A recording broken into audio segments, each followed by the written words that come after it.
Mr. Seppelt, good to see you. Thank you very much. First of all, I would like to ask you about the rules of the participation of Russian and Belarusian athletes in the Olympic Games. Do you like this new suggestions? No, it's not the best solution, to be honest. We are talking about one of the strongest violations of peace in the whole world. The current global situation, Ukraine and Russia is the worst example for how coming together. It's simply a war. It's a war of aggression from Russia to Ukraine, and it hurts also all sports values, all Olympic values. It has nothing to do with humanity. It has nothing to do with peace. So to say and to claim, which has been done by the IOC, that all what they do is trying to get a kind of understanding among nations is simply, from my understanding, not logical, because Russia hurts every rule which would at least lead to a certain degree of peace. So it's quite obvious for me that Putin and the Kremlin administration would use the Olympics as a huge propaganda tool, as they did already in the time of the doping scandal in the years ago. Okay, but what would be the best answer to this situation? Would you suggest the total ban for Russians and Belarusians? Yes, of course. This seems to be the only solution which would help to send a clear message to the Kremlin, to send a clear message of it cannot go this way. If a country, and if you talk about neutral athletes or if you talk about Russian athletes in the uniforms, at the very end, they represent Russia. As they did already in the doping years, just at the recent Olympics, it was quite obvious for everybody that these people in allegedly neutral uniforms have been Russians. And one of the worst examples was in 2018 in Pyeongchang at the Winter Games, when the Russians have been participating in uniforms with the title on it and front, Olympic athletes from Russia. Everybody could understand these guys are from Russia. So, and the Kremlin used it in order to show that they perform much better, that they are so successful, that they are better than other nations. So it was a clear propaganda tool for Putin. And this is not only a Putin thing. You can see it in the history that every dictator, every autocrat uses, and not only them, even the Democrats in other countries use sports success as a tool for improving or helping propaganda and politics. Mr. Seppelt, we can say that the Olympic Committee is precisely underlining that sportsmen and sportswomen who want to take part in Olympic Games should be against the war.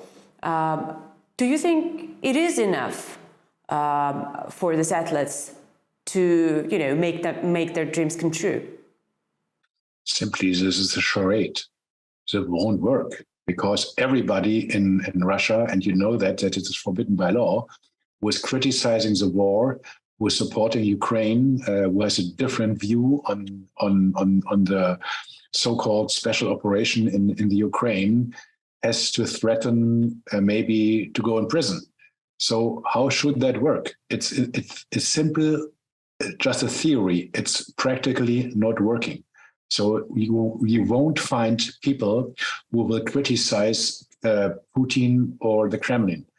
And do you know which athlete is in favor of Putin and which athlete would criticize Putin in case he could? Everybody will be silent. Nobody will talk about it. So how can you make the difference? How can you distinguish between Kremlin supporters and Kremlin critics? It won't work. As I understand, this explanation says that they should not be actively pro-war. Yes, right. That means if you are silent, and maybe in your head you are actively pro-war, but you don't say it, you don't tell it to the public, or you don't tell it in public. So does it mean you are not actively pro-war? It means nothing. That is number one, which totally, this argument from my point of view totally fails. Number two, they say that no people belonging to the Russian military should compete at the Olympics. So I don't know how many, but let's say 70, 80% of the athletes are part of the, let's say, Russian military because they get paid by them. That doesn't mean that they're soldiers. It doesn't mean that they would go to war. That maybe doesn't mean that they have ever in their life had a gun in their hand. Never. Maybe they never saw a tank in their life. Yeah. But that doesn't mean that they don't belong to the military in the current situation. So to be honest, there is a loophole for the Russians to make it easy, very easy for them. In the current situation, they belong to the military. But if the IOC tells them, okay, you cannot be part of the military, there's a simple trick. You just leave the military club for a certain period of time. So you won't be part of the military in 2024. So in theory, or legally, they wouldn't be part of the military, so they could compete at the Olympics in Paris. Okay. Second argument, which is against all the interpretation by the IOC. It doesn't make any sense. So it means the IOC provokes enormous trouble in the whole world, not only trouble, but also confusion, because how can you solve the problem? It's more or less the same as I did a couple of years ago when the doping scandal broke. It was exactly the same. How could you prove that these athletes have been not part of the doping system? With one single test prior to the Olympics, it could not work. So again, the IOC delegates the responsibility of the participation of Russian and Belarusian athletes to the international federations. And they have exactly the same homework they had already in 2016, for example, prior to the Rio Games. So this is very easy for the IOC. They don't want to make their hands dirty, so they just delegate the responsibility to others. That means to the IFs, the international federations. And my last question is about the system, about International Olympic Committee and Mr. Bach personally. Do you think there may be a connection, let me get this straight, a connection between Mr. Bach and Moscow? There has been a connection for many, many decades, but how far that connection went, we can only speculate, at least to a certain degree. We know from certain very suspicious relationships between officials from the IOC and the Kremlin for decades. We know that, for example, Juan Antonio Samaranch, the former IOC president from Spain, by the way, a fascist under Franco and Generalissimo Franco in Spain. Yeah. He was very close to the Kremlin. He became ambassador in Moscow in the 70s, and he became IOC president in Moscow at the in 1980, if I remember that correctly. So there was always not only for this reason, there was always a very close connection from Russians to the Kremlin, to the IOC for decades.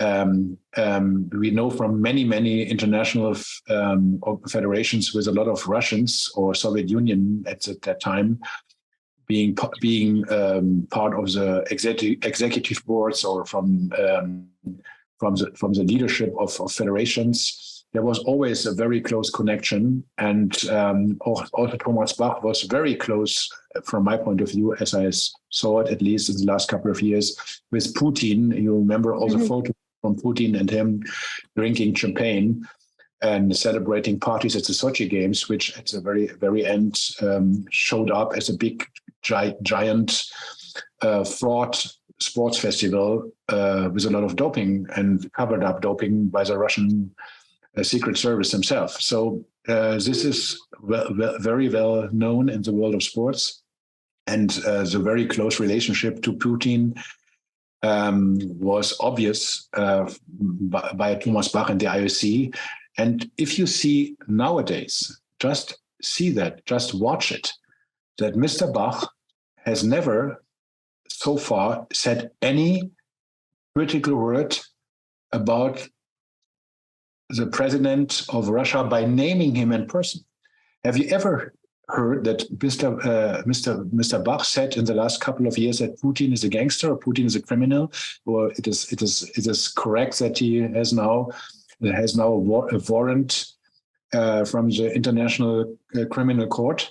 Never. You never heard that. So he's always silent about Putin himself. And Thomas Bach argued that if I say nothing, that says a lot. No. That's not true. By saying nothing about Mr. Putin in the current situation is, from my point of view, a clear message. He doesn't want to be personally involved in the battle with Mr. Putin, which is one of the worst gangsters in the current global crisis we have based on the war in the Ukraine. Mr. Seppelt, thank you very much. I really appreciate this opportunity. We operated in Russia for 12 years, and the government tried to get rid of us 3 times. They got us on the 6th day of the war in Ukraine. Мы временно приостанавливаем работу телеканала. We left Russia, but we kept going. We have now decided to tell the truth about Russia, the war, and Russian society in English as well. Kherson is Putin's 3rd major defeat in a row. What is wrong with the Russian army? Stories no one else can tell you.